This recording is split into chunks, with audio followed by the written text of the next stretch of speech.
నమస్తే, welcome to Andhraprabha.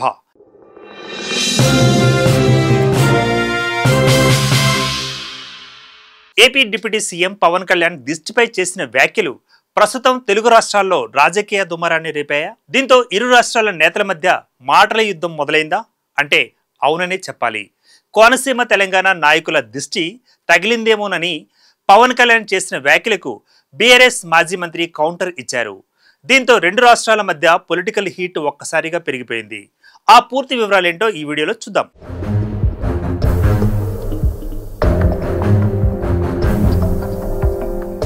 నరుడి దిష్టికి నల్లరాయి అయినా సరే బద్దలు కావాల్సిందే.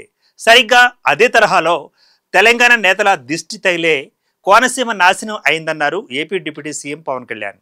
రీసెంట్గా కోనసీమ పర్యటనకు వెళ్లిన ఆయన అక్కడ దెబ్బతిన్న కొబ్బరి తోటలను పరిశీలించడం జరిగింది. ఈ సందర్భంలోనే కోనసీమ పచ్చగా ఉన్న కొబ్బరి చెట్లను చూసే ప్రత్యేక రాష్ట్రం డిమాండ్ వచ్చిందేమోనని చెప్పారు.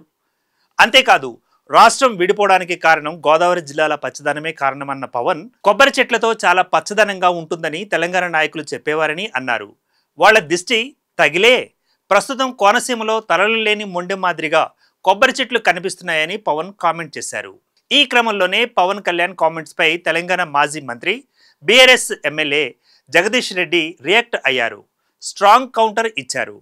పవన్వి తెలివి తక్కువ మాటలు అన్నారు. తమ దిష్టి వాళ్లకు తాకలేదని, హైదరాబాద్కు వారే వచ్చిపోతుంటారు కాబట్టి వారి దిష్టే తెలంగాణకు తగిలిందని అన్నారు. మెదడు వాడకుండా నోటికి వచ్చినట్లు మాట్లాడే వాళ్లు కూడా డిప్యూటీ సీఎంలు అవుతున్నారంటూ సెటైర్స్ వేశారు. అంతేకాదు, హైదరాబాద్ నుంచి కోనసీమకు ఎక్కువగా తెలంగాణ ప్రజలు వెళ్లరని, మాట్లాడేటప్పుడు పవన్ నాలుకను అదుపులో పెట్టుకోకుండా ఈ తరహా కామెంట్స్ చేయకూడదని హితో పలికారు. కావాలంటే కోనసీమ కొబ్బరి తోటలలో దిష్టి బొమ్మలు పెట్టుకోవాలని సెటైర్లు విసిరారు. పవన్వి పిచ్చి పిచ్చి మాటలని ఘాటుగా విమర్శించారు ఆయన. పవన్ చేసిన ఈ వ్యాఖ్యలు రెండు తెలుగు రాష్ట్రాల్లో తీవ్ర చర్చనీయాంశం కాగా, జగదీష్ రెడ్డి స్ట్రాంగ్ కౌంటర్ ఇవ్వడంతో రాజకీయ వేడి మరింత పెరిగింది.